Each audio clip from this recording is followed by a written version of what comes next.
Welcome to the 2023 Camera of the Year Awards. It was quite a year for cameras. Nikon, Sony, Fuji, Leica, Panasonic, not really Canon, a little Olympus, even less Pentax, no Ricoh. Lots of cameras came out this year. I tried to use as many of them as I could. I'm still on my own digital camera journey, mirrorless magic carpet ride. So I will give you my thoughts, my opinions on what I thought the best cameras in 2023 were, and then also maybe some prognostications, looking into the future, the crystal ball of what I hope to see in 2024 for each brand. But first, Cameras of the Year Award. Here we go. Best street camera, budget walk-around, everyday carry camera. Fujifilm X100V.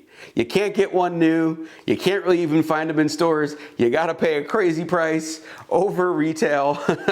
But man, that crazy price might just be worth it. OVF, EVF, all day long. This camera goes with me everywhere, every day, pretty much all the time. APS-C, Hybrid Camera of the Year. The Fujifilm X-H2 and X-H2S. This award should really be going to the X-T5, but the viewfinder in the X-T5 is subpar and makes manual focusing very hard to do, and that's a real bummer.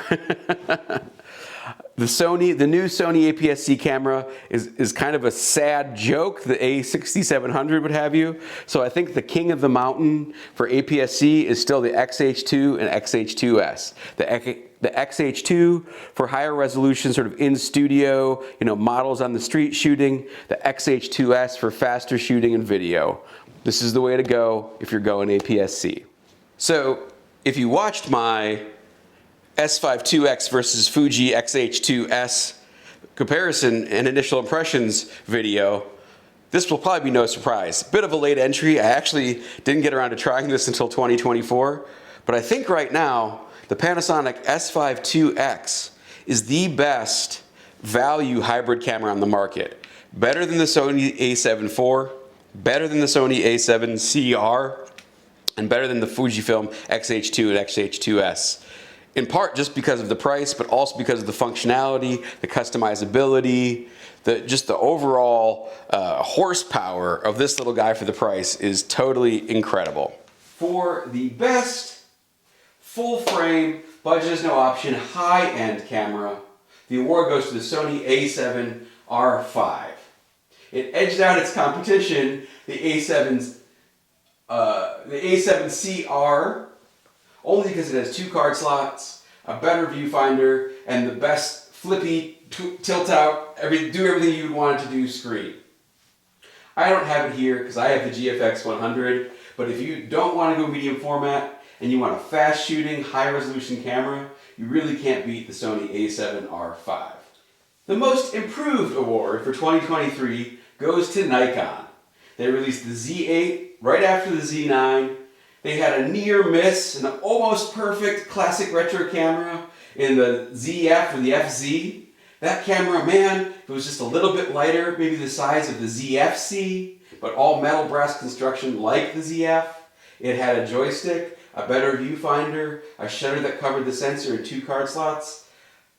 We might be having different awards, and we might be having a different camera of the year. That's all I'll say there. But great job, Nikon. You put out some killer cameras in 2023, and you caught up to the rest of the pack. You might have even lapped Sony and Canon in a couple of categories. Well done. This is a quick one because I'm not that much of a video shooter. Best camera for video that's not a cinema camera. Panasonic S5 2X. More to come on this in another video. Best experience camera, which basically is always going to go to Leica, let's not kid, goes to the Leica M11 monochrome. This bad boy is pure Leica. Simplicity stripped down to just black and white. The only way this camera could get better is if they got rid of the screen and put a film advance lever on it. Oh man. I'm going to make a video about this pure Leica creature, this experience of the gods camera in another video, so I'll leave it at that for now. Congratulations, M11 monochrome. You did it. Drum roll, please. Camera of the Year for 2023 goes to the Fuji GFX 100 Mark II. Put simply, you will get the best image quality outside of like phase one, $50,000 rental only, can't take it outside, has to be on sticks cameras. This is the best image quality you're gonna get out of a camera that has any level of real functionality for a working photographer. I'm gonna make a whole video comparing this to the X2D and my final thoughts on it. But this is a little bit of a teaser, a little bit of a preview. You can see the medium format camera that's here with me at the 2023 awards, that goes with me whenever I'm mindfully and purposely shooting something, is this camera, the Fujifilm GFX 100 Mark II. Great job, Fujifilm. Quite a beast. Congratulations. So now let's talk about prognostications for 2024. I'm going to try to go through all the camera companies alphabetically. I'll try not to forget anybody. So for Canon, in 2023, they released a bunch of entry-level. I went to Best Buy because I heard my wife was starting to get into photography and I needed to buy a camera, but I don't know anything about cameras, entry-level type cameras. So I didn't really pay attention to that. I'm not interested in that kind of thing. That's great. I'm sure that's an important segment in the market, but it's just not where I'm at and what I'm looking for in a camera.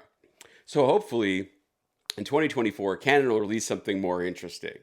Either an R3 Mark II or an R1 with a global shutter, global sensor, whatever you want to call it. The same thing that's in the Sony A9 III, but maybe with better dynamic range and a lower ISO. That could be really interesting. Depending on the price point, probably not really something for me and what I'm shooting, but still an interesting advancement in the technology of mirrorless cameras. In terms of things I hope that Canon will do, retro classic camera. That's it. You got to compete with the ZF. Come play with the big boys like Leica, the big people like Leica, and now Fuji also. It would be amazing if Canon made a rangefinder camera like it used to do once upon a time, but with an EVF, a sensor cover, like the shutter comes down to cover the sensor so you don't get dust in it, a high megapixel, high resolution sensor, whatever you're going to put in the R5 II, which also might come out in 2024, hopefully. Durable, high quality build, and dual card slots. Now that would be a banger of a camera. I think we kind of already know what Fujifilm's going to do based on rumors that are flying around right now. They're going to release an X Pro 4, 5, what number are we on? With the 40 megapixel sensor that's in the X-T5 and XH2. They're going to come out with an X100V update replacement, which will be great. I think that's an exciting camera. It sounds like they're going to come out with a replacement for the GFX 100S, a smaller, cheaper version of the GFX 100 the second. I'm actually really excited about that camera. I could see that being a backup to my GFX 100 Mark II. So beyond that, that's just a pretty good plan for Fujifilm. Unless you're going to come out with some kind of full frame camera, I'm not sure there's much else for them to do. You know, I think that both Fuji and Hassi are limited by the sensor that's in that camera. I don't know if Sony's going to make another medium format sensor of that size anytime soon. So it's hard to ask for much more unless they can get a newer sensor. And that would be my real wish list item, is a faster scanning or even global shutter type medium format sensor like the one in the GFX 100. Hasselblad. Oh, Hasselblad. Get the lenses out that you promised. Widen the lens lineup. Fix the autofocus to the X2D, for goodness sakes.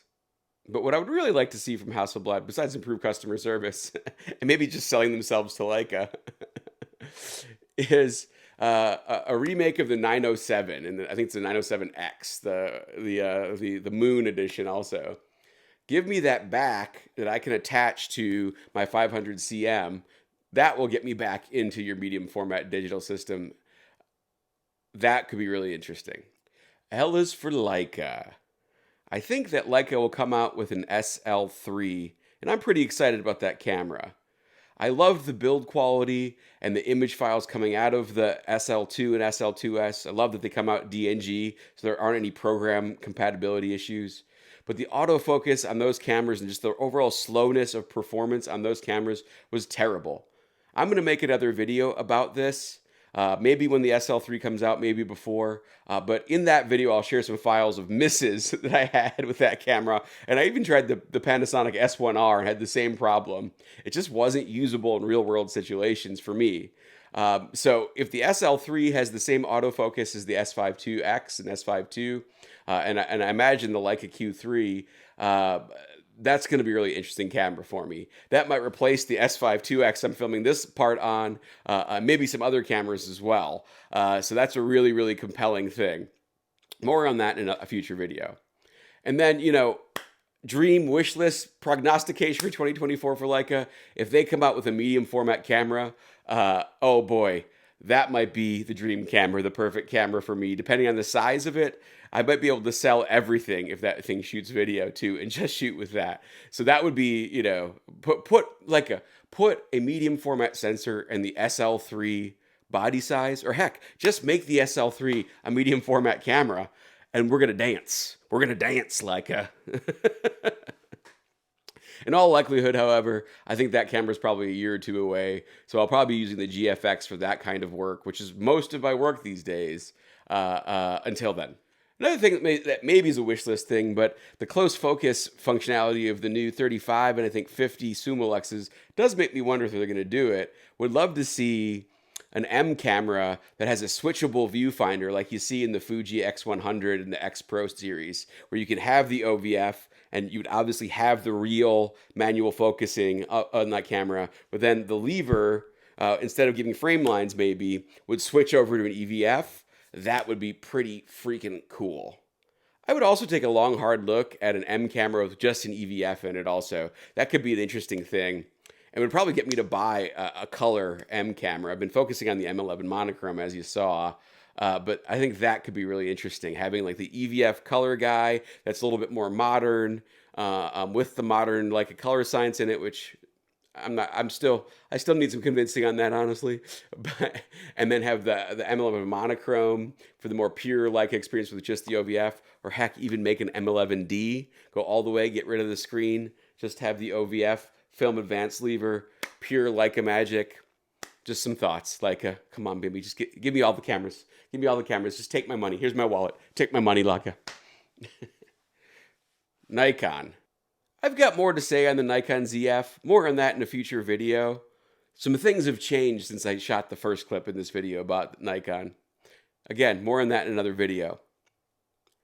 But my dream for Nikon is that they come out with either a rangefinder classic retro camera and or a Nikon F3 tribute camera that has the things that the first ZF were missing. Put a joystick on there. Put that sensor shield over the sensor. Just let that shutter come on down. Put 2 real card slots in there. Come on, man. And then put at least the Z7's sensor in there. Give me the high resolution. Give me something to think about if I was going to switch to Leica. As it is, the ZF is no comparison to a Leica camera. But Nikon is so close to making one that could actually make you rethink buying a Leica camera over it, especially if they make a rangefinder one. Beyond that, I'm not sure what Nikon will do. Maybe another prognostication is to make a smaller, maybe even EVF-less or detachable EVF camera to compete with the Sony ZV-E1, the vlogging, A7S3 mini camera that seems like the best thing for vloggers right now. That could be really interesting. I don't know if there's like a different camera that they would come out with for the Olympics in 2024 here. I don't know when Sony will start selling its global shutter sensor. So I think that's probably the next flagship for Nikon when that sensor becomes available. But we'll see. So in the meantime, Nikon, focus on those retro cameras. Get it right. Get them perfect. You're so close. You're so close. D is for DJI. This is a new one I'm going to talk about. I don't know that much about drones. I have a Parrot. It works fine for what I need. So I'm not going to comment on the drones, but man, that little DJI Osmo Pocket guy, make one of those with an APS-C sensor, and then we'll talk, okay? And then also, sell Hasselblad to Leica. That's all. Panasonic Panny Boy. S5 IIX, pretty sick camera. It's got pretty much everything you could need for video, except maybe some nasty rolling shutter stuff and, 120 frames per second in, 4K or 6.2K. Needs a new sensor to really get there. Hopefully the S1H will come out with those features and maybe some other video features that I'm not thinking of because I don't know that much about video. I'm still working and learning on that.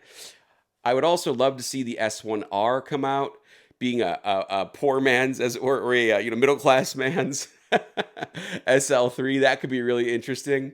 I'm going to make another video about the things that Panasonic Lumix really needs to do to make the camera a true hybrid between video and photo. There's so many good things going on with these cameras in terms of video. Loadable LUTs, waveforms. You can put shutter angle on the cameras. So many things. If they would just apply that same common sense, like intelligent user design engineering philosophy to the photography side of things, they could be the best camera company in the world. Like, they are so close. They're doing so many things right, especially on the video side, that like it makes me believe the pony of hope. It makes me believe if they fix these little software things on the photography side of things, that they really could be top of the pops, right up there with Leica in terms of a lot of things. It does make sense. This is why Leica partnered with them. Leica Photo, Panasonic Video. It is a beautiful marriage. The other sort of dream wish list thing beyond the S1H and S1R Marks II is I would love to see a retro camera from Panasonic also. It's not as crazy as it sounds. They had, I think it was called the GX6, which was a rangefinder that actually had an EVF that tilted up. Oh man, if you make a full frame one of those, we are in perfect camera territory. Pentax, where are those film cameras? Make a full frame update to your camera. Heck, even make it mirrorless. Why not? Phase 1. Reduce your prices, put image stabilization in your cameras. Stop making silly fixed lens cameras, get the prices down. Would love to use you. I don't spend enough time in the studio to use you as it is. Love you, bye.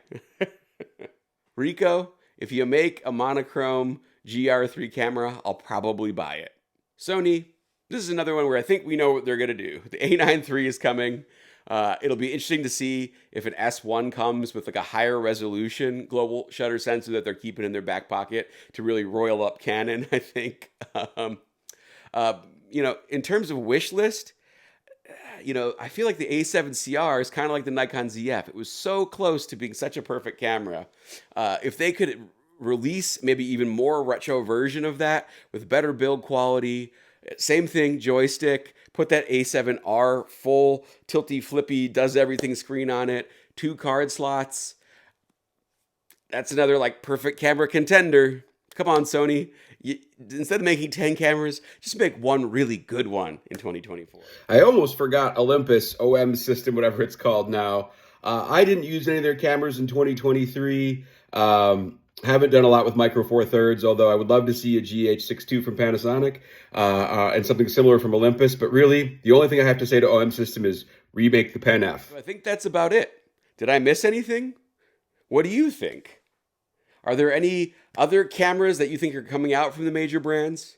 Are there any wish list prognostication dream items that I should have thought of that I didn't? What are you looking for in 2024? Let me know in the comments below. Like, comment, subscribe, all that good stuff. And I will see you in the next one. Bye.